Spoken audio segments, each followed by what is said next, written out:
อ่าสวัสดีทุกท่านนะคะวันนี้วันพุธนะคะที่23เดือน3นะคะเดือนมีนาปี2565นะคะหมอขออนุญาตเริ่มไลฟ์นะคะมีท่านหนึ่งนะคะถามหมอเข้ามาใน LINE Official นะคะว่าเป็นไตระยะ4ค่ะแล้วก็ถ้าไม่ทานเนื้อสัตว์เลยนะคะจะขาดสารอาหารไหมนะคะแล้วก็วันนี้ไปหาคุณหมอมานะคะเจอว่าคุณหมอบอกว่าเป็นโลหิตจางนะคะก็เลยสอบถามมาว่าเป็นจากอะไรนะคะวันนี้เดี๋ยวหมอก็เลยมาเล่าเรื่องนี้ให้ฟังแล้วกันนะคะโดยสาเหตุของผู้ป่วยไตเรื้อรังค่ะที่จะมีโลหิตจางเนี่ยหมายถึงว่ามีเขาเรียกเม็ดเลือดแดงน้อยกว่าปกตินะคะเวลาเราเจาะเลือดจะมีอยู่ทั้งหมด3แบบนะคะก็คือมีเม็ดเลือดแดงเม็ดเลือดขาวแล้วก็เกล็ดเลือดนะคะเวลาเราคุยกันเรื่องโลหิตจางก็คือความหมายเดียวกันกับซีดนะคะอันนี้คือหมายถึงว่าในปริมาณเม็ดเลือดแดงน้อยกว่าปกตินะคะซึ่งโดยทั่วไปแล้วค่ะเวลาเราเจาะกันจะมีค่าเลือดตัวหนึ่งนะคะเรามักจะมีอยู่2ตัวนะคะตัวที่1เรียกว่าฮีโมโกลบินนะคะตัว H ใหญ่กับ B เล็กอย่างนี้ H ใหญ่เวลาไปดูลองไปดูอย่างนี้นะคะกับอีกตัวหนึ่งก็คือตัว H ใหญ่ C เล็ก T เล็กประมาณนี้นะคะเรียกว่าค่าฮีโมโกลบินกับค่าฮีมาโตคริตนี้นะคะก็แล้วแต่ว่าจะเวลาคุณหมอเขาคุยจะคุยตัวไหนนะคะก็ส่วนใหญ่แล้วฮีโมโกลบินเนี่ยค่ะมักจะเขาเรียกว่าคูณ3นะคะคูณ3แล้วก็จะเป็นฮีมาโตคริตนะคะหมอมักจะชินกับตัวฮีมาโตคริตมากกว่าคือตัวนี้ค่ะก็โดยทั่วไปของผู้หญิงต้อง36นะคะผู้ชายต้อง39คนท้องประมาณ33นะคะถ้าน้อยกว่านี้ก็จะเรียกว่าเป็น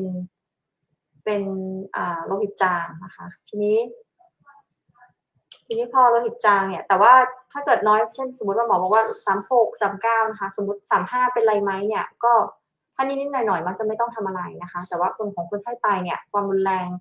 ของการโลหิตจางเนี่ยมักจะเยอะนะคะโดยทั่วไปความที่ว่าจะเยอะหรือว่าจะต้องทำอะไรเนี่ยมักจะตัดที่ตัวเลขประมาณ30นะคะของท่านนี้เนี่ยเป็นไตระยะ4นะคะก็คือเคตานีน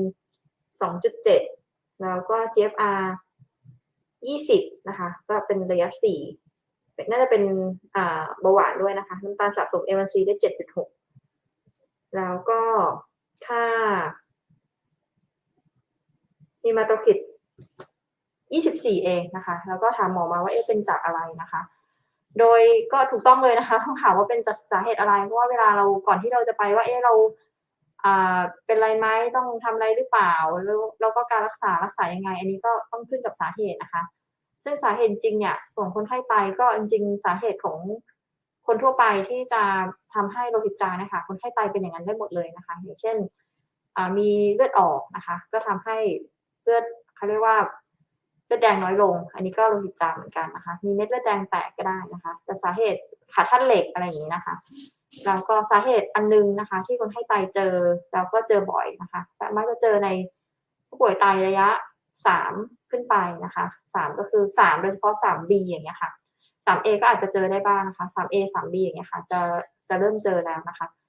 ก็คือการที่มีฮอร์โมนกระตุ้นเม็ดเลือดน้อยลงนะคะอันนี้ถ้าเกิดคุณหมอเช็คแล้วเป็นในกรณีนี้ก็จะมีการแนะนำจะต้องเป็นการฉีดยานะคะก็ประมาณนั้นค่ะแล้วก็ท่านนี้ถามยามาอีกตัวหนึ่งนะคะก็คือยาในกลุ่มน่าจะเป็นยากลุ่มยาเขาเรียกยาภูมิแพ้ถามว่าทานได้ไหมก็คนไข้ไตอะค่ะกับยาภูมิแพ้ใช้คำว่าโดยทั่วไปก็ทานได้นะคะเพียงแต่อันนี้ จะทานหรือไม่ทานเนี่ยให้คุณหมอที่ดูแลแนะนำแล้วกันนะคะหมออาจจะช้าหน่อยนะคะเพราะว่าเกรงใจเวลาบางท่านถามมาแล้วหมอตอบว่าตอบในไลฟ์แล้วบางทีไลฟ์หมอยาวอย่างเงี้ยค่ะเราไม่รู้ว่านาทีที่เท่าไรหมอก็เลยต้องพิมพ์ให้ด้วยว่านาทีที่เท่าไรก็จะใช้เวลาตรงนี้นิดหนึ่งนะคะอันนี้ก็นาที4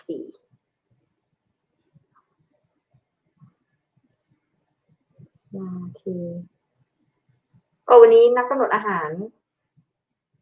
วันนี้แพทกับอิงไม่ได้มานะคะหมอมาคนเดียวนะคะเดี๋ยวตอนนี้น่าจะรวมทีมกันได้เฉพาะในวันอาทิตย์ก่อนนะคะก็ค่ะแต่แขกรับเชิญหมอก็จะสลับไปสลับมานะคะหน้าเดิมก็จะเป็นอิงเป็นแพทเป็นพี่อ้อนะคะนอกนั้นก็จะเป็น แขกรับเชิญเพิ่มเติมนะคะ ก็พยายามไปเชิญมาให้หลากหลายนะคะ ความรู้เรื่องไตของเราจะได้หลากหลายมากขึ้นนะคะ เพราะว่าจริงๆโรคไตก็ค่อนข้างกว้างนะคะนี่ก็เดี๋ยวขออนุญาตสวัสดีทุกท่านก่อนนะคะ อันนี้พี่บีนะคะ สวัสดีค่ะ สวัสดีคุณสุมิตานะคะสวัสดีทุกท่านนะคะท่านนี้ถามคอไลน์ใช่ไหมคะคอไลน์ไม่ค่อยใช้แปรผลอันนี้เดี๋ยวท่านอื่นมาดูแล้วเดี๋ยวเกลือแร่ในร่างกายค่ะมีอยู่7ตัวนะคะโซเดียมโพแทสเซียมคลอไรด์ไบคาร์บอเนตแคลเซียมแมกนีเซียมฟอสฟอรัสนะคะมีอยู่ทั้งหมด7ตัวคอไลน์ไม่ค่อยได้ใช้แปรผลค่ะแล้วก็ถามว่าคอไลน์สูง110อย่างเดียวขาดน้ำใช่ไหมหมอว่าถ้าเราจะดูว่าคนไข้ขาดน้ำเราจะใช้ถ้าจะใช้ผลเลือดก็จะใช้ผลเลือดอื่นมากกว่าค่ะมักจะไม่ได้ใช้คลอไรด์ตัวอื่นที่จะใช้ก็อย่างเช่นโซเดียมอย่างเงี้ยค่ะถ้าขาดน้ำอาจจะทำให้เขาเรียกความเข้มข้นของโซเดียมสูงได้ก็คือเจาะเลือดมาค่าความเข้มข้นเลือดโซเดียมจะสูงกว่าปกติอาจจะเป็นในกรณีนั้นได้นะคะแต่ว่าไม่ได้แปลความว่าโซเดียมสูงทุกกรณีแปลความว่าขาดน้ำทุกกรณีนะคะนี่ก็หมอไม่มีธีมอะไรเป็นพิเศษนะคะเพียงแต่ว่ารู้สึกว่าเดี๋ยวไลฟ์ไปวันอาทิตย์แล้วก็เดี๋ยวไลฟ์อีกทีวันอาทิตย์รู้สึกห่างๆเป็นติดโซเชียลค่ะเนี่ยก็เลย3-4แล้วก็ตั้งกล้องเองเลยค่ะไม่มีแขกนะคะวันนี้พูดคนเดียวค่ะมีท่านใดจะถามก็เชิญนะคะอาจจะไลฟ์ประมาณสักครึ่งชั่วโมงค่ะ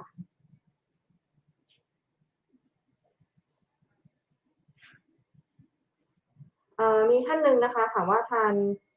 หญ้าหนวดแมวแล้ว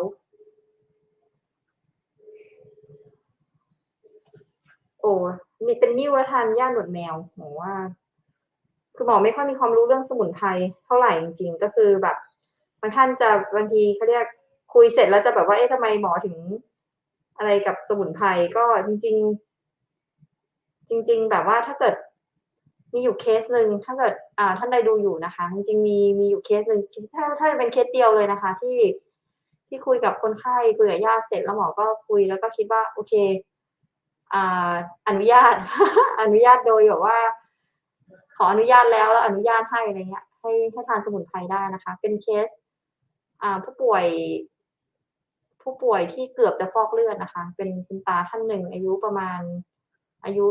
พอสมควรแล้วน่าจะประมาณ70นะคะมาด้วยไตเฉียบพลันแล้วก็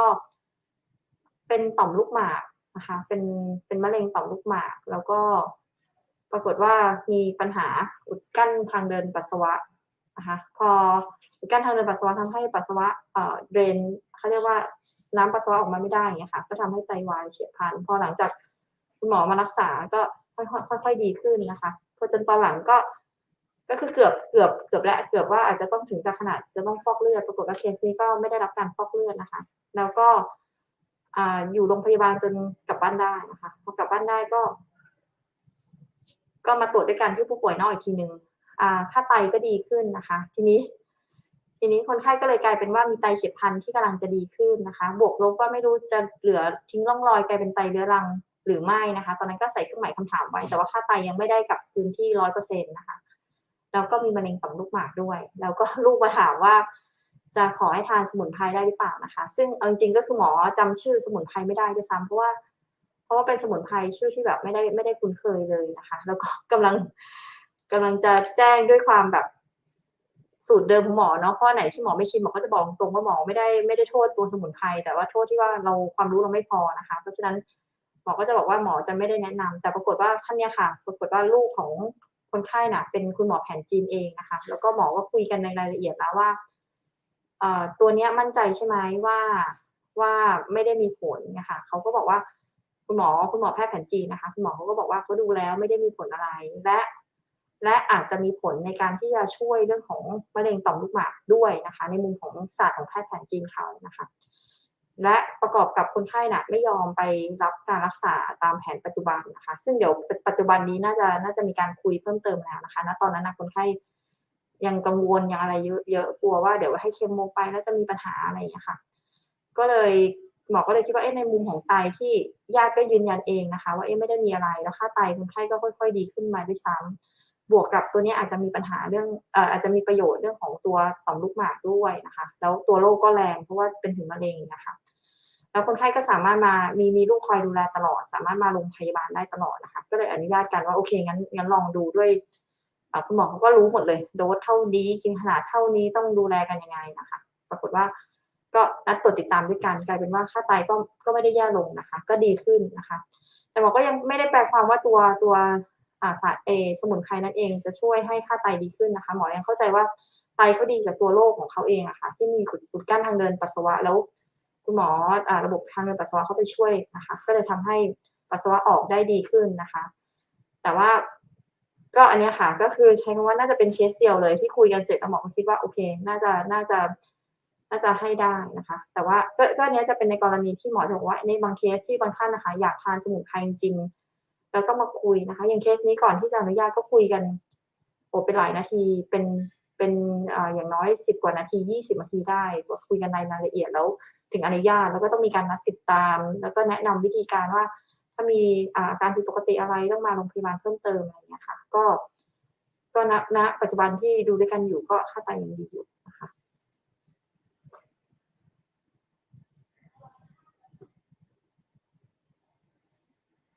อือฮึ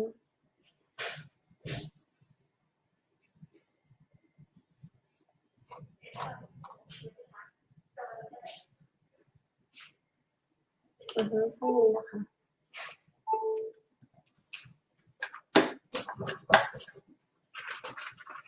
ก็บอกว่าอ่าเลือดจางนะคะกินธาตุเหล็กมานานไม่ดีขึ้นนะคะ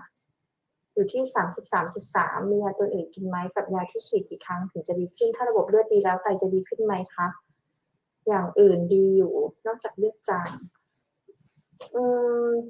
จริงๆถ้าเกิดเป็นโรคไตอะค่ะจริงๆถ้าเกิดตัวค่า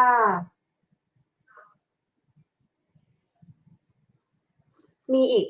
มียาอีกเลยอะค่ะแต่หมอไม่แน่ใจว่าอันนี้คือหมายถึงตัวธาตุเหล็กหรือหมายถึงตัวค่าตัวเม็ดเลือดตัวเลือดจางเพราะว่าถ้าตัวเลือดจางเนี่ยถ้าตัวที่หมอบอกไปตั้งแต่ต้นรายการอะฮีมาโตคริตอย่างเงี้ย33อันนี้คือปกติแล้วนะคะแต่อันนี้ไม่แน่ใจว่าหมายถึงค่าเลือดตัวไหนอือฮึค่ะแต่ว่ายาเนี่ยไม่ได้ยามีหลายตัวเลยยามีตั้งแต่ยาเม็ดก็มีตั้งแต่แล้วแต่ว่าสาเหตุของเลือดจางเกิดจากอะไรนะคะถ้าเกิดจากขาดธาตุเหล็กหมอก็จะให้ธาตุเหล็กถ้าเกิดจากขาดฮอร์โมนอันนี้จะเป็นฮอร์โมนฉีดนะคะแล้วก็จะมีในบางกรณีที่แบบว่าคนไข้ไม่ตอบสนองกับพวกทั้งธาตุเหล็กก็ไม่ตอบสนองฮอร์โมนกระตุ้นก็คือบางทีจะมีหลายอย่างร่วมกันอย่างเงี้ยค่ะก็สรุปว่าทั้งการให้ยาในขนาดปกติทั้งยาฉีดทั้งยาทานแล้วก็ยังไม่ตอบสนองคุณหมอก็จะเปลี่ยนสูตรยาให้นะคะอือฮึ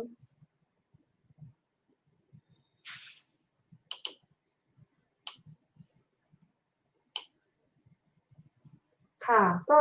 ตัดชิ้นเนื้อไตใช่ไหมคะถ้าตัดชิ้นเนื้อไตน่าจะหมายถึงในกรณีที่เป็นกลุ่มไตอักเสบไตรั่วเนี่ยค่ะบางท่านเจอหลายท่านเหมือนกันที่แบบว่าบางทีกังวลเรื่องแบบว่าเอ๊ะไตเรื้อรังคือแบบว่าไตอะแย่มาสักระยะหนึ่งแต่คนไข้ไม่รู้อย่างเงี้ยค่ะแล้วไม่เคยตรวจสุขภาพไม่เคยเช็กมาก่อนเลยอย่างเงี้ยท่านจะไม่ทราบพอมารู้ก็จะตกใจว่าเอ๊ะจะทำยังไงดีนะคะบางทีก็อยากจะแบบอยากรู้สาเหตุที่แท้จริงอะไรเงี้ยค่ะก็มาถามว่าเอ๊ะต้องตัดชิ้นเนื้อไตหรือเปล่าซึ่งหมอก็จะบอกว่าในกรณีที่เราจะให้คนไข้ไปตัดชิ้นเนื้อไตเนี่ยเราจะทำในกรณีที่เราสงสัยว่าเขาเป็นไตเฉียบพลันอย่างน้อยๆต้องมีไตเฉียบพลันนะคะหมายถึงว่าอาจจะเคยมีไตเรื้อรังร่วมด้วยแต่เป็นไม่เยอะแล้วมีไตเฉียบพลันซ้อนทับก็ไตเฉียบพลันนั่นเองอะค่ะโดยส่วนใหญ่เลยอะค่ะหมอเข้าใจว่าน่าจะเป็นแบบ80หรือเกิน80%น่ะจะเป็นกลุ่มของไตอักเสบไตรั่วนะคะแต่จะมีในบางกรณีอย่างอื่นได้อีกนะคะโดยหลักๆเนี่ยมักจะทำในกรณีที่ว่าทำเพื่อจะวินิจฉัยให้ได้ว่าตัวสาเหตุที่ทำให้ไตแย่นั้นน่ะค่ะคืออะไรนะคะโดยที่ทำให้ไตแย่เนี่ยหมายถึงว่าอาจจะแย่ในมุมของทั้งมีโปรตีนมีเม็ดเลือดแดงในปัสสาวะนะคะหรืออาจจะเป็นในกรณีร่วมกับมีค่าการทำงานของไตผิดปกตินะคะก็แล้วแต่ว่าด้วยเหตุผลนั้นคืออะไรนะคะก็จะทำเพื่อดูวินิจฉัยให้แน่ว่าคืออะไรเพื่อจะดูว่าการรักษาที่จะมีประโยชน์กับผู้ป่วยอะค่ะคืออะไรนะคะถ้าเกิดทำกับไม่ทำเนี่ย ไม่การเขาเรียกการรักษาไม่ได้ต่างกันมักจะไม่ได้แนะนำให้ทำนะคะเพราะว่าการทำเนี่ยก็ประโยชน์ก็มีความเสี่ยงก็มีนะคะทีนี้ประโยชน์น่ะในกลุ่มของส่วนใหญ่แล้วที่เราตัดชิ้นเนื้อไตผู้ป่วยในกลุ่มเนี่ยค่ะถ้าเกิดคนไข้ไม่เคยเป็นโรคไตมาก่อนน่ะแล้วเพิ่งจะเป็นเนี่ยแล้วรีบรักษารีบเจอเร็วรีบรักษาเนี่ยค่ะในเบื้องต้นน่ะมีโอกาสที่จะหายนะคะก็บางท่านจะถามแบบหายขาดได้ไหมอะไรอย่างเงี้ยค่ะอันนี้เป็นกลุ่มที่หายได้แต่ว่าตัวการตอนแรกก็จะดูน่ากังวลน่ะค่ะน่ากังวลเยอะดูแบบว่าอาการก็แย่ตกใจก็ตกใจเมื่อก่อนไม่เคยเป็นยาก็เยอะอาการก็หนักแล้วก็ต้องไปปนกับความแบบกังวลเยอะๆอีกจะหายไหมต้องไปนั่งลุ้นอะไรอย่างเงี้ยค่ะแต่หลายๆเคสก็หายขาดนะคะก็จะมีบางเคสไม่หายไหมโดยการรักษาโดยตัวโรคทุกอย่างค่ะจะมีทั้งเคสหายและไม่หายแต่ก็เคสหายก็เยอะนะคะ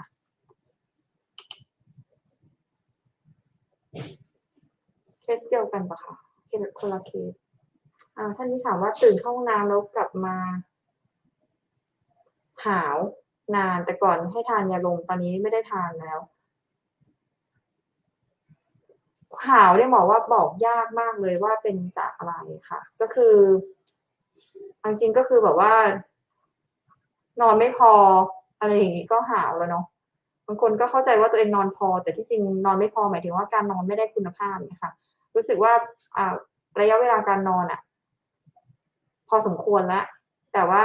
ยังไม่พออย่างงั้นน่ะก็ได้นะคะใช่ไหมถามหมอประมาณนี้นะคะ ซึ่งการหาวเนี่ยมักจะไม่ค่อยมีอะไรที่รุนแรงนะคะใช้คำว่ามักจะแล้วกันแต่ว่าถ้าเกิดหาวแล้วมีอะไรที่ผิดปกติเนี่ยมักจะควรจะมีอาการอย่างอื่นร่วมด้วยนะคะเช่นการหาวร่วมกับโรคการหาวเกิดในคนไข้ที่มีโลหิตจางหรือการหาวเกิดในคนไข้ที่ความดันกำลังจะต่ำอย่างเงี้ย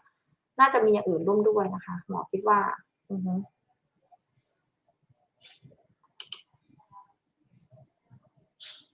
โอเคขอบคุณนะคะท่านนี้นะคะ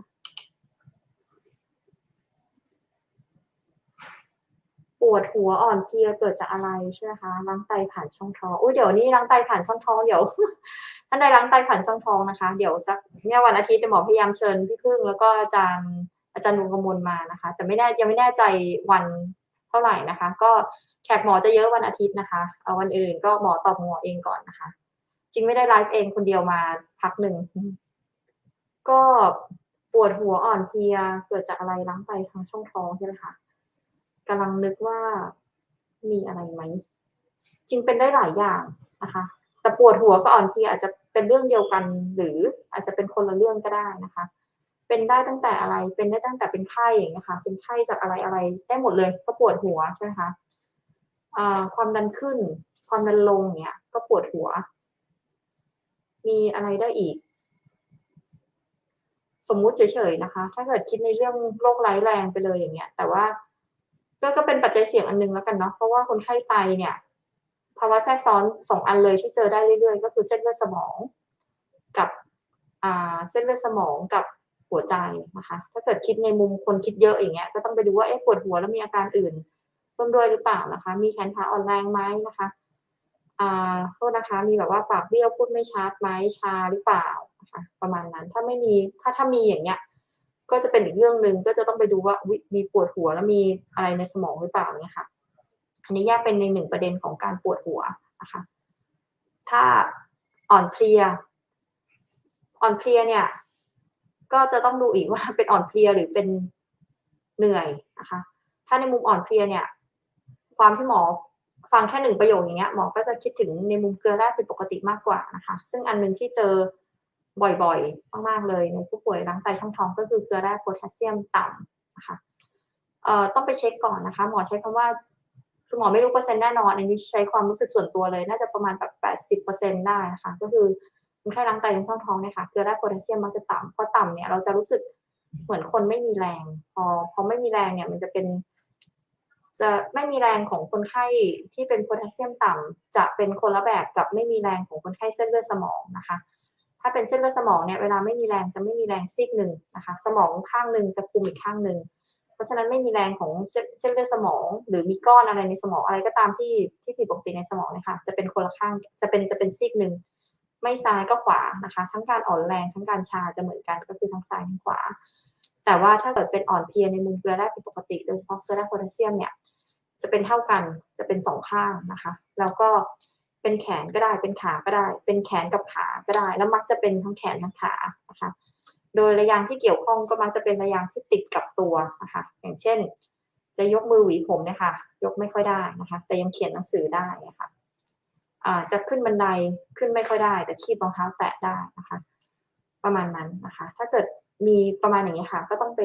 ปเช็คดูนะคะรวมทั้งจริงเป็นอย่างอื่นได้อีกนะคะเป็นน้ำไตในช่องท้องเนี่ยเป็นเบาหวานไหมนะคะถ้าเป็นเบาหวานก็ต้องไปเช็คอีกน้ำตาลต่ำน้ำตาลสูงหรือเปล่าบางคนน้ำตาลต่ำก็ปวดหัวน้ำตาลสูงก็ปวดหัวได้นะคะ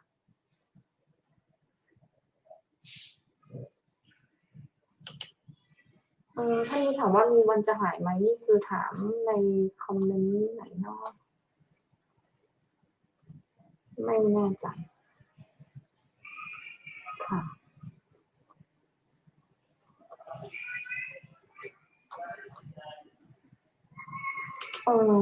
ท่านนี้ถามถั่วดาวอินคาขออภัยจริงๆค่ะอะไรนะบางอย่างหมอไม่รู้จักเลยอะแต่เดี๋ยวหมอถามอินกับแพทแล้วเดี๋ยวมาคอมเมนต์ให้นะคะถั่วดาวอินคาเดี๋ยวคอมเมนต์มันจะอยู่ตรงนี้จดไว้ก่อน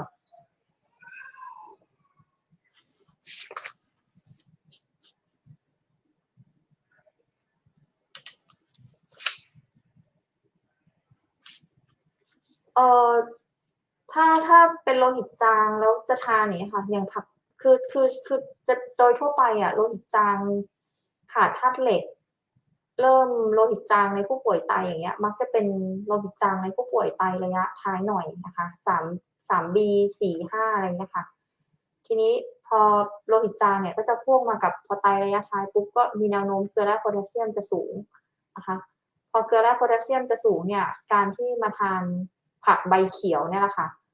ก็จะทำให้มีเกลือแร่โพแทสเซียมแนวโน้มจะสูงได้เพราะฉะนั้นมักจะไม่ค่อยแนะนำให้คนไข้แบบไปพยายามทานอาหารเพื่อจะรับธาตุเหล็กเพียงพอนี่คุณหมอก็จะให้ยาอยู่แล้วนะคะประมาณนั้นอย่างตับอย่างเครื่องในอย่างเงี้ยค่ะจะมีธาตุเหล็กสูงแต่ว่าจะได้รับคอเลสเตอรอลซึ่งถามว่าประโยชน์กับความเสี่ยงในการที่จะแนะนำให้คนไข้ทานพวกเครื่องในสัตว์อย่างเงี้ยเรามักจะไม่แนะนำนะคะเพราะว่าเดี๋ยวพอได้คอเลสเตอรอลมาเนี่ยอันนี้จะเป็นปัจจัยเสี่ยงของพวกแทรกซ้อนที่หมอบอกไปก็คือเส้นเลือดสมองกับเส้นเลือดหัวใจนะคะเพราะฉะนั้นก็ถ้าเกิดคุณหมอเขาเช็คแล้วขาดธาตุเหล็กก็จะให้ยานะคะโดยส่วนใหญ่ก็จะเป็นยาเม็ดสีเลือดหมูอะค่ะ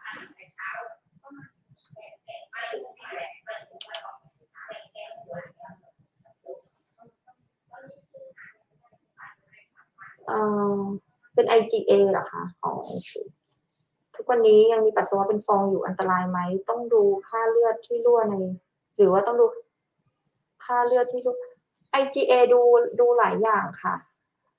ดูตั้งแต่ความดันเป็นยังไงนะคะความดันคุมได้ไหมก็มักจะแนะนำวัดความดันบ่อยๆนะคะแล้วก็ดูเลือดด้วยก็คือดูเม็ดเลือดแดงที่รั่วในปัสสาวะว่าแอคทีฟหรือเปล่าก็คือปริมาณที่รั่วออกมาเยอะไหมแล้วก็ดูโปรตีนด้วยนะคะทีนี้เวลาดูคือยิ่งแบบเป็นโรคไตแล้วก็คนก็ต้องมีความกังวลนะหมอก็บอกว่าเข้าใจนะหมอคิดว่าเป็นเรื่องปกติของคนที่ต้องกังวลทีนี้พอยิ่งกังวลแล้วไปสังเกตปัสสาวะตัวเองอะบางทีก็ของจริงบางทีก็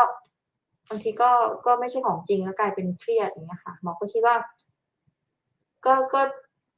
ก็สังเกตได้บ้างแต่เอาตรงนั้นเป็นบรรทัดฐานในการว่าจะต้องมานั่งเครียดเลยไหมหมอคิดว่าน่าจะดูจากที่ตรวจทางห้องปฏิบัติการที่คุณหมอเขาแนะนำตรวจอันนั้นน่าจะดีกว่าเพราะว่าหลายๆครั้งเจอเรื่อยๆเหมือนกันนะคะที่คนไข้ก็มาแล้วก็บอกว่าสังเกตปัสสาวะเป็นฟองนะคะแล้วก็พอมาตรวจไม่เจอโปรตีนอย่างเงี้ยค่ะก็ยังกังวลก็จะต้องตอบไปว่าไม่มีก็คือไม่มีนะคะก็ไม่เกี่ยวค่ะเพราะฉะนั้น IgA ก็ดูหลายอย่างนะคะเดี๋ยวอ่านก่อนนะคะท่านนี้ GFR 60นี่เดี๋ยวนี้เคสเขียนเป็นภาษาหมอได้หมดกันแล้วนะคะเคสคีตานีน GFR กันหมดเลย GFR 60เคตานีน 1.3คราบเส้นยาแดงเป็นโรคไตหรือเปล่าใช่ไหมคะจะเป็นโรค คราบเส้นยาแดงจะเป็นโรคไตสามารถกลับมาปกติได้กี่เปอร์เซ็นต์ถ้าคุมอาหารถ้าหมอนัดตรวจอีกที4 เดือนขึ้นกับคิดว่าขึ้นกับเขาเรียกเบสไลน์ของตัวค่าคีโตนินเดิมนะคะหมายความว่าต้องไปดูของเดิมเลยอะของเดิมเนี่ยคีโตนินประมาณเท่าไหร่นะคะสมมุติว่าของเดิมคีโตนิน0.6อย่างนี้เลยนะคะเช่น0.6มาโอ้นานละแล้วก็เพิ่งจะเกิดเรื่องแล้วมันก็ขึ้นมา1.3อย่างเงี้ยหวังได้ว่าจะกลับไป0.6แต่ว่าถ้าเกิดของเดิมประมาณสัก1.1 1.2ตั้งนานแล้วหรือว่า1.3 1.4ตั้งนานแล้วเงี้ยค่ะนานนี่แบบก็คือเกิน3เดือนแล้ว4 5 6เดือนครึ่งปีที่ผ่านมาหรือปีนึงที่ผ่านมาเนี่ย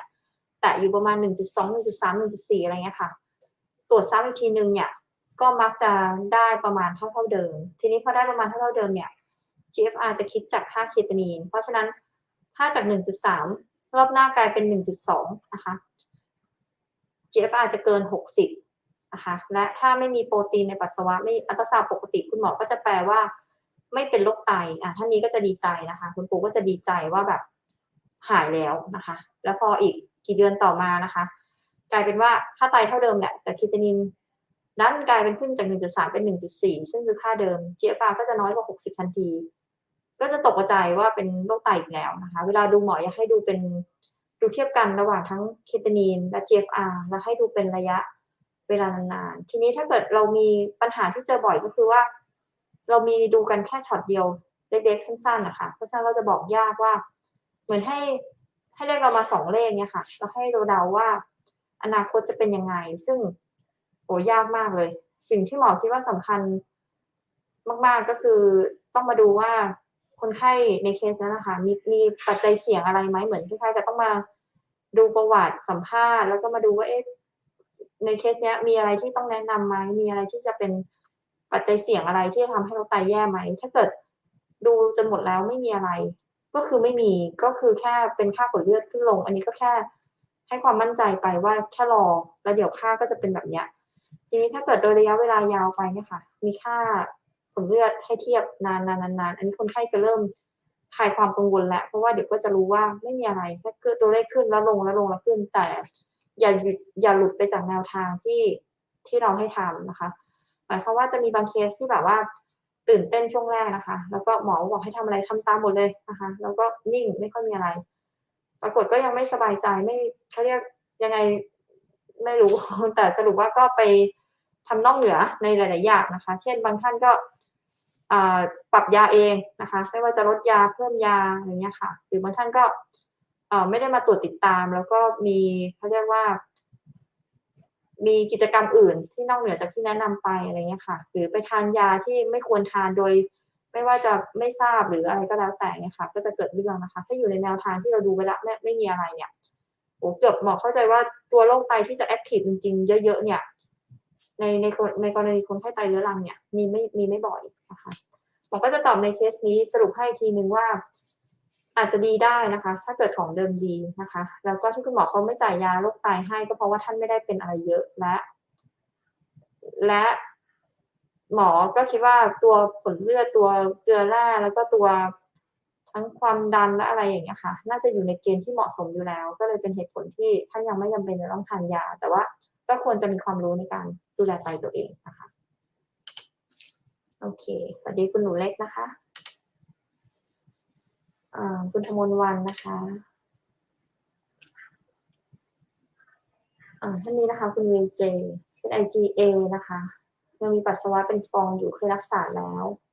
แต่ช่วงรักษาไม่มีฟองเลยช่วงนี้กลับมาเป็นฟองอยู่โปรตีนโลกประมาณ49ถือว่าไตกลับมากำเริบไหมครับเทียบกับของเดิมอะค่ะอันนี้ไม่รู้หน่วยของโปรตีนคืออะไรหมอเข้าใจว่าอันเนี้ยตัวหน่วยน่าจะหมายถึงหน่วยที่ว่าถ้าน้อยกว่า30ถือว่าปกติอันนี้ก็คือถ้าเป็นหน่วยนั้นนะคะก็คือมีนิดหน่อยนะคะทีนี้ถ้านิดหน่อยแค่นี้หมอว่าจะบอกยากนะคะก็จริงถ้าเกิดบอกยากในกรณีก้ำกึ่งเราก็จะมีวิธีการอะไรบ้างก็ข้อหนึ่งก็คือสังเกตอาการที่บ้านนะคะถ้ารู้สึกว่าโอ้ฟองแล้วฟองเยอะมากกว่าเดิมนะคะดูแบบว่า มันเยอะผิดปกติเยอะผิดสังเกตอะไรเงี้ยค่ะทั้งที่แบบก็แอบรู้สึกว่าไม่ได้เครียดเกินไปแล้วนะแต่ว่าดูฟองยังเยอะจังเลยอย่างนี้นะคะก็ดูอะไรอีกบ้างดูว่าบวมไหมนะคะดูปริมาณปัสสาวะว่าเป็นยังไงนะคะแล้วก็ดูความดันนะคะถ้าเกิดดูท่าแล้วแบบว่าไม่ค่อยดีดูแบบว่าโปรตีนก็ดูรั่วความดันทำไมเคยวัดไว้เท่านี้แล้วดูสูงมากขึ้นกว่าเดิมอย่างเงี้ยค่ะไม่แน่ใจอย่างเงี้ยหมอก็คิดว่าถ้าเกิดคุณหมอเขานัดวันไหนอย่างเงี้ยค่ะก็ถ้าเรามีอาการผิดปกติมากกว่าที่ในช่วงที่เคยตัวโรคสงบก็สามารถที่จะไปโรงพยาบาลก่อนนัดไปแจ้งคุณหมอได้นะคะเพราะว่าเราไม่รู้อยู่แล้วว่าตัวIgA จะกำเริบเมื่อไหร่อีกอันหนึ่งก็คือ IgA มักจะสัมพันธ์กับระบบเขาเรียก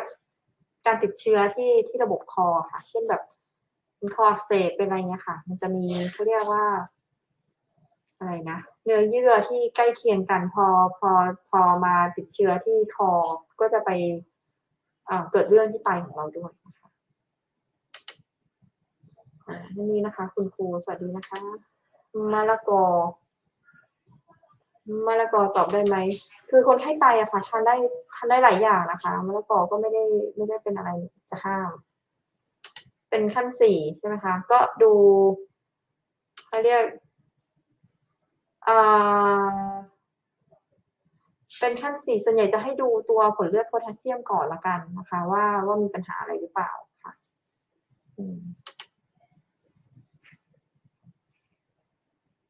จริงถ้าโพแทสเซียมไม่ได้มีปัญหาอะไรเงี้ยจริงๆแบบโพแทสเซียมของบางท่านน่ะแม้ว่าจะเป็นระยะ4อย่างเงี้ยหมอดูแล้วบางบ่อยเหมือนกันถ้าเป็นเคสที่แบบว่าตั้งใจดูแลสุขภาพตัวเองดีอยู่แล้วอย่างเงี้ยจะระวังมีความอัตโนมัติในการระวังอาหารเป็นพิเศษอยู่แล้วเนี่ยก็ทานได้หลากหลายมากนะคะ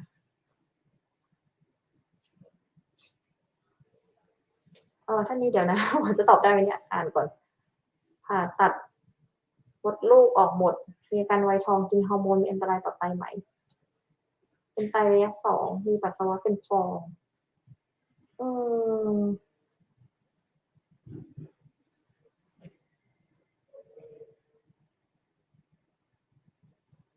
หมอไม่รู้ว่าเอ่อหมอไม่รู้ว่าฮอร์โมนที่คุณหมอเขาให้คืออะไร แต่ว่าคำถามน่าสนใจเดี๋ยวหมอมาตัดมดลูกไวทองฮอร์โมนหมอที่หมอบอกหมอมีแพลนทำวิดีโอร่วมกับคุณหมอเฉพาะทางหลายๆท่านนะคะ ก็มีคุณหมอสูตินรีเวชอยู่ในทีมด้วยนะคะ เดี๋ยวอาจจะเป็น1เทปที่เดี๋ยวหมอถามให้อีกทีหนึ่งแล้วกันนะคะก็ไม่รู้จะตอบว่าอะไรหมอไม่แน่ใจเรื่องนี้แล้วค่ะเรื่องฮอร์โมนว่ายังไงเดี๋ยวต้องไปถามก่อนว่าฮอร์โมนที่อาจารย์ให้หรือว่าแนวโน้มที่จะให้ในเรื่องของไวท์ทองเนี่ยค่ะเป็นตัวไหนอะไรเงี้ยค่ะแล้วก็จะเช็คอีกทีนะคะไปติดตามเรื่องอื่นได้นะคะบางทีก็เกี่ยวกับไตบางทีก็ไม่ได้เกี่ยวนะคะหมอคิดว่าเรื่องสุขภาพก็รู้เยอะๆไว้นะคะบางทีแบบรู้ไว้ให้ญาตินี้ก็ได้หรือว่าบางทีก็อาจจะวันหนึ่งรู้ไว้ใช่ว่าอย่างนี้ก็ได้นะคะหมอไป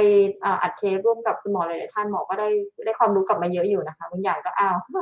เข้าใจผิดอะไรเองก็มีนะคะอือฮึท่านนี้นะคะ GFR GFR 5เองเหรอคะcreatinine10เมลาคิด27ไตรเนี่ยเท่าไรมีเพลียไม่มีอาการคือหมอก็จะตอบว่า GFR 5ถ้าเกิดเป็นมานานแล้วเกิน3เดือนแล้ว GFR เนี่ยค่ะน้อยกว่า15เกิน3เดือนแล้วอย่างงี้เราเรียกไตระยะ5เลยนะคะไตเรื้อรังมี5ระยะ1 2 3 4 5ขออภัยที่หมอต้องบอกมันคือระยะท้ายเลยนะคะอือฮึ แต่ยกเว้นถ้าเกิดว่าท่านเพิ่งจะเคยเป็นนะคะของเดิมไม่เคยเป็นแล้วอันนี้เพิ่งจะเคยเป็นอย่างเงี้ยค่ะแล้วคุณหมอบอกไตเฉียบพลันสมมุติถ้าเกิดคุณหมอบอกไตเฉียบพลันอันนั้นแปลความว่าเดี๋ยวรอก่อนอาจจะมีโอกาสที่ดีขึ้นและบางคนหายได้นะคะอันนี้ไม่รู้เหมือนกันว่าเป็นแบบไหนนะคะอาการเพลียน่าจะต้องมีอยู่แล้วค่ะเพราะว่าซีดเห็นไหมคะโลหิตจางค่ะ27เอ่อไม่บวมนะคะดูแลอย่างไรนะคะหมอแยกเป็น2กรณีให้เลยแล้วกันนะคะเพราะว่าไม่รู้เหมือนกันว่าเป็นแบบไหนสมมุติถ้าเกิดเป็นไตเรื้อรังนะคะถ้าเป็นไตเรื้อรังแล้ว GFR 5เนี่ยหมอคิดว่าไม่แน่ใจคุณหมอเขายังไม่ได้ให้ฟอกเลือดใช่ไหมคะถ้ายังไม่ให้ฟอกเลือดนี่ถือว่า เก่งมากๆนะคะอันนั้นแปลความว่าน่าจะมีเกลือแร่อะไรอยู่ในเกณฑ์ค่อนข้างดีเลยนะคะแล้วก็เนี่ยไม่บวมไม่อะไรนะคะก็สิ่งที่สำคัญมีก็สำคัญทุกข้อเลยความดันต้องคุมให้ดีนะคะถ้าเป็นเบาหวานต้องคุมเบาหวานด้วยนะคะอาหารก็ต้องคุมอาหารถ้าเป็นไตเรื้อรังระยะ5นะคะสิ่งที่สำคัญหลายๆอย่างมากๆก็คือโปรตีนนะคะกลุ่มโปรตีนโพแทสเซียมฟอสฟอรัสนะคะประมาณนั้นค่ะแล้วก็ยาโดยเฉพาะยากลุ่ม NSAID อย่างเงี้ยค่ะไม่ให้ทานนะคะอันนี้คือในกรณีที่เป็นไตเรื้อรังแล้วก็ถ้าคุณหมอแนะนำว่าสมมุติเฉยๆนะคะคุณหมอไม่แน่ใจจริงเวลาดูเคสอย่างเงี้ยค่ะเช่นเดิมเราต้องดูเป็นซีรีส์นะคะเช่นของเดิมเนี่ยเช่นถ้าเกิดว่าเคตานีนอะ10อย่างเงี้ยมานานแล้วปรากฏว่าโอ้โฮเคสนี้แบบ GFR 5แต่ว่า5มาแบบของเขาอยู่ปีหนึ่งอย่างเงี้ยแล้วเขานิ่งของเขาอย่างเงี้ยอันเนี้ยก็คือโอเคเขาคุมของเขาอยู่ได้นะคะแต่ว่าถ้าเกิดโอ้โฮเคตานีนกระโดดเลยนะคะเช่นแบบมาเรื่อยเลยนะคะ5เคตานีน5เคตานีน6 7 8 9 10อย่างเงี้ยอันเนี้ยโดยแนวโน้มมีโอกาสว่าจะต้องเขาเรียกต้องไปบำบัดทดแทนทางไตนะคะไม่เลือกฟอกเลือดก็ต้องล้างไตช่องท้องหรือไม่ก็อ่าปลูกถ่ายไตอะไรอย่างเงี้ยค่ะมีแนวโน้มนะคะ แต่ถ้าเป็นอีกกรณีหนึ่งนะคะอันนี้ย้อนกลับมาสมมุติว่าเป็นไตเฉียบพลันถ้าเป็นไตเฉียบพลันอย่างที่หมอบอกก็คือยังไม่แปลระยะไตนะคะจะต้องดูก่อนว่าไตของท่านคืนมาได้ในระดับไหนซึ่งถ้าเกิดเป็นไตเฉียบพลันเนี่ยอันนี้จะต้องขึ้นกับสาเหตุที่เป็นไตเฉียบพลันก็คือรักษาสาเหตุเช่นสมมุติว่าไตเฉียบพลันนั้นเองเกิดจากการติดเชื้ออันนี้คุณหมอเขาก็จะให้ยานะคะแล้วก็รอรักษาจนเหมือนกับเชื้อโรคหายไปแล้วดีขึ้นนะคะแล้วก็รอดูว่าค่าไตคืนมาเท่าไร แล้วก็ค่อยดูอีกทีนึงว่าเปอร์เซ็นต์ไตเหลือเท่าไหร่นะคะเพราะว่าหลายๆเคสถ้าเกิดเป็นไตเฉียบพลันเนี่ยหายขาดอันนี้ก็จบเรื่องเลยก็ดูแลตัวเองเหมือนคนทั่วไปเลยอย่างเงี้ยค่ะเพียงแต่ว่าก็ระวังแล้วกันปัจจัยไหนที่เพราะว่าถ้าเกิดเคยเกิดเรื่องครั้งหนึ่งเนี่ยต่อให้ไตหายเลยก็แปลความว่าท่านมีความเสี่ยงในการที่แบบรอบหน้าอาจจะเป็นอีกได้หรือเปล่าก็ดูเหมือนไตก็ดูบอบบางไปรอบหนึ่งนะอะไรอย่างงี้นะคะแต่ว่าถ้าเกิดเป็นไตเฉียบพลันแล้วหายแล้วกลายเป็นไต สมมุติว่าหายแต่หายไม่ขาดเนี่ยค่ะหายเป็นไตระยะ3อันนี้ก็ดูแลเหมือนไตระยะ3ค่ะ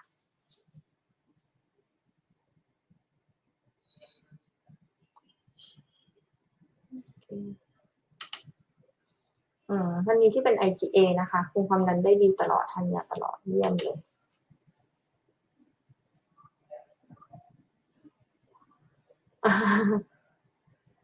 เอ่อยาลดกรดยูริกนะคะผลเลือดอยู่ในเกณฑ์ดีคุณหมอจะให้หยุดยาไหมคะหรือว่าต้องทานยาตลอดชีวิตนะคะเป็นผู้ป่วยไตเรื้อรังระยะ 3B เอ่อน่าจะ GFR 45นะคะอันนี้หมอเพิ่งจะทำวิดีโอกับคุณหมอยูริกเองเดี๋ยวหมอส่งลิงก์ให้แล้วกันนะคะมีรายละเอียดค่ะอันนี้เหมือนติ๊กข้อสอบเลยนะทำทุกข้อเลยนะเนี่ยหมอ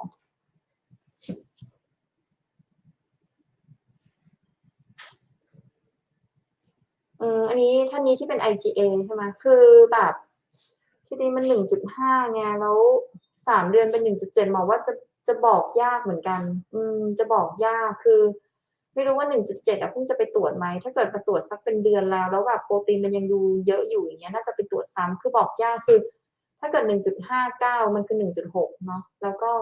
1.6กับ1.7คือบอกว่าถ้าเกิดออกแนวคนไม่คิดเยอะมันก็คือจะไปเลขเดิมก็ได้นะแต่ยังไงก็ตามมันมีให้เราดูแค่2ทีมเป็นการตัดสินใจลำบากแล้วมันเป็นขาขึ้นหมอก็ตอบให้ไม่ได้ว่าเอ๊ะแล้วรอบหน้าเนี่ยถ้าเกิดตรวจซ้ำมาอ้าวกลายเป็นว่าที่เข้าใจว่าโปรตีนในปัสสาวะดูเหมือนว่าโปรตีนรั่วเยอะแต่กลายเป็นรั่วไม่ได้เยอะแล้วคิตานินลงมาอันนี้ก็คิดว่าคงไม่มีอะไรแต่กลับกันอ้าวสมมุติมาดูว่าโปรตีนดูเป็นฟองเยอะนะคุณหมอแล้วตรวจซ้ำแล้วกลายเป็นโปรตีนรั่วเยอะจริงแล้วคิตานินกลายเป็นขึ้นอันเนี้ยก็มีสิทธิ์ว่าจะเป็นกำเริบมากขึ้นนะคะหมอใช้คำว่าบอกยากต้องไปตรวจ ก็ไปแจ้งคุณหมอว่าเนี่ยดูแบบโปรตีนเยอะขึ้นแล้วก็บอกประวัติอื่นไปด้วยนะคะบวมมากขึ้นไหมปัสสาวะเป็นยังไงความดันเป็นไงนะคะ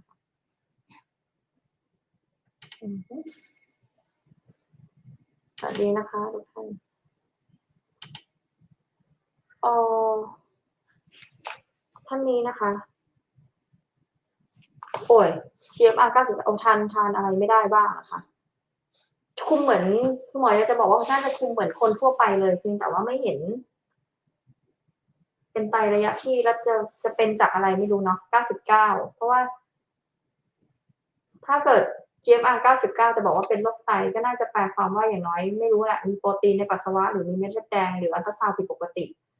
แต่ถ้าไม่มีอะไรเลยนี่ก็ไม่เรียกว่าเป็นโรคไตนะคะอันนี้หมอแจ้งไว้ก่อนสมมุติเฉยๆว่าท่านนี้นะคะเป็นมีอะไรสักอย่างผิดปกติแล้วกันแต่ไม่เยอะเช่นมีโปรตีน1บวกนิดหน่อยอย่างนี้นะคะแล้วก็ GFR 99เรียกไตระยะ1อย่างนี้แล้วกันก็คุมอาหารเหมือนคนทั่วไปเลยนะคะคุมแค่อาหารเค็มอาหารมันอะไรที่ควรเลี่ยงไปเลยก็จริงทานได้เหมือนคนปกติเลยมักจะเป็นแบบนั้นแต่ว่าอันที่พอจะต้องเลี่ยงบ้างแล้วกันนะคะก็อาหารเค็มอาหารมันเนาะอย่างนั้นในคนทั่วไปก็แนะนำเลี่ยงอย่างนั้นอยู่แล้วแล้วก็กลุ่มยา NSAID นะคะท่านนี้นะคะย่าหวานทานได้ไหมทานได้นะคะเดี๋ยวหมอส่งลิงก์ให้อันนี้เขาเคยคุยกันไปโอ้อันนี้น่าจะเป็นอิงเล่ายาวเลยนะคะฟังนู่นเลยเกือบไม่รู้ครึ่งชั่วโมงหรือเปล่าหรือ20นาทีนะคะอันนี้สวัสดีนะคะคุณแคตตี้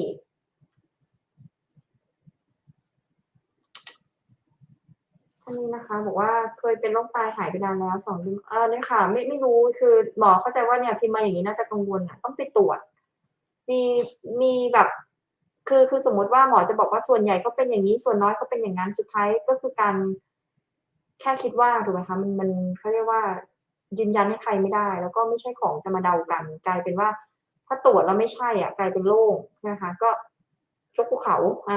แบบหลายเคสนะคะเครียดก็นั่งเครียดมาตั้งนานเนาะพอมาตรวจที่โรงพยาบาลก็เขาเรียกว่ายืนยันให้ว่าไม่เป็นไรอย่างเงี้ยค่ะก็โอ๊ยไปสบายใจฉลองนะคะแต่ว่าบางท่านถ้าเกิดเป็นจริงอันนี้ก็คือได้รีบรักษานะคะ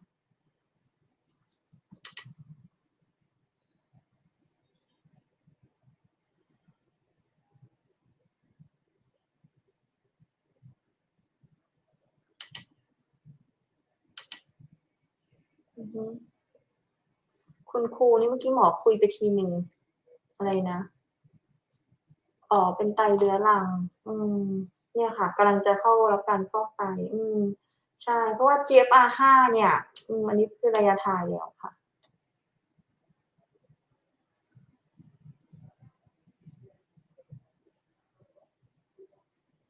ก็อันนี้หมอไม่รู้จักแต่หมอจดไว้ให้ก่อนนะอุ๊ยแต่อยู่ในยังอยู่ในเฟซหมอยังทำโปรแกรมอันนี้ไม่เป็นเลยอะคือเวลาหมอไลฟ์เสร็จอะค่ะคอมเมนต์ของเฟซจะอยู่แต่คอมเมนต์ของยูทูบหายหมดเลยเพราะฉะนั้นท่านใดมาอยู่ในยูทูบอย่างเงี้ยก็จะมาอยู่ในเฟซอย่างเงี้ยก็เดี๋ยวมาตามตอบให้ได้อันไหนไม่รู้นะเดี๋ยวไปถามอันนี้ก่อนชาดำอะคือส่วนใหญ่เราก็จะระวังเรื่องฟอสฟอรัสอย่างเงี้ยค่ะที่เราจะกังวลท่านไปดูระดับฟอสฟอรัสก่อนว่ายังไงนะคะ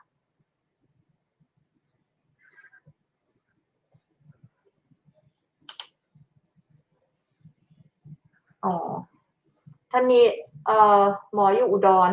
อยู่กรุงเทพอุดรนะคะปรึกษาออนไลน์ได้นะคะ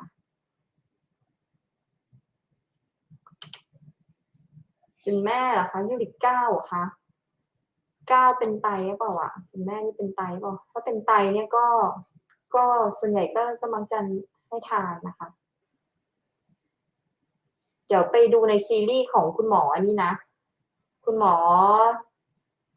rheumatism คุณหมอผู้หญิงนะคะคุณหมอแอร์อืม นี่โรคหิดจางหมอบอกอีกทีหนึ่งโรคหิดจางมักจะไม่ได้แนะนำให้คนไข้ทานจริงๆมันจะอยู่ในพวกผักใบเขียวกับเครื่องในสัตว์อะค่ะทานไปผักใบเขียวจะได้โพแทสเซียมเครื่องในสัตว์จะได้คอเลสเตอรอลแล้วก็มักจะไม่ค่อยแนะนำนะคะอืมอืมคือ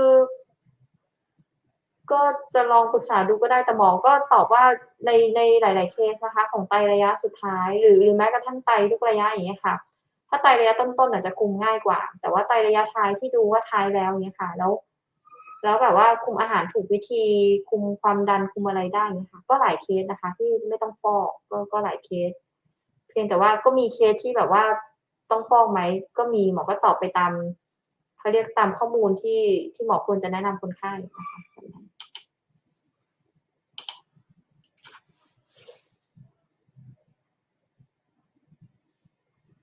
6%แล้วคุณหมอสั่งอะไรนะคะแต่ร่างกายแข็งดียังไม่ทำตอนยังไม่ทำเดี๋ยวนะตอนนี้6%ล้างแล้วหมอสั่งทำเดี๋ยวนะคะไตผมตอนนี้6%ล้างแล้วหมอสั่งทำแต่ร่างกายแข็งแรงปัสสาวะดีตอนนี้ยังไม่ทำผมทำเร็วไปไหมครับเออจริงบางทีบอกยากมากเลยแต่โดยแนวโน้มถ้าเกิด6%จริงก็เหลือน้อยแล้วเปอร์เซ็นต์ไปเหลือน้อยนะคะเพียงแต่ว่าก็คือดูเป็นแนวโน้มอย่างที่หมอบอกในเคสเมื่อกี้ค่ะว่าถ้าเกิด6มาตั้งนานแล้วอย่างเงี้ยแล้วมันนิ่งมากหมอก็ใช้คำว่ามันก็ดูน้อยไปนิดนึงสำหรับเปอร์เซ็นต์ไตที่ยังเหลืออยู่นะคะหมอไม่เคยมีเคส6เคยมีเคสประมาณ7%ที่แบบว่าก็ใช้คุมอาหารต่อนะคะแต่ว่าต้องมาใกล้ชิดมากเลยแบบเดือนหนึ่งมาตรวจเลือดทีต้องฉีดยากระตุ้นเลือดต้องปรึกษานักกำหนดอาหารต้องวัดความดันต้องอะไรอย่างเงี้ยค่ะค่อนข้างจะละเอียดนะคะ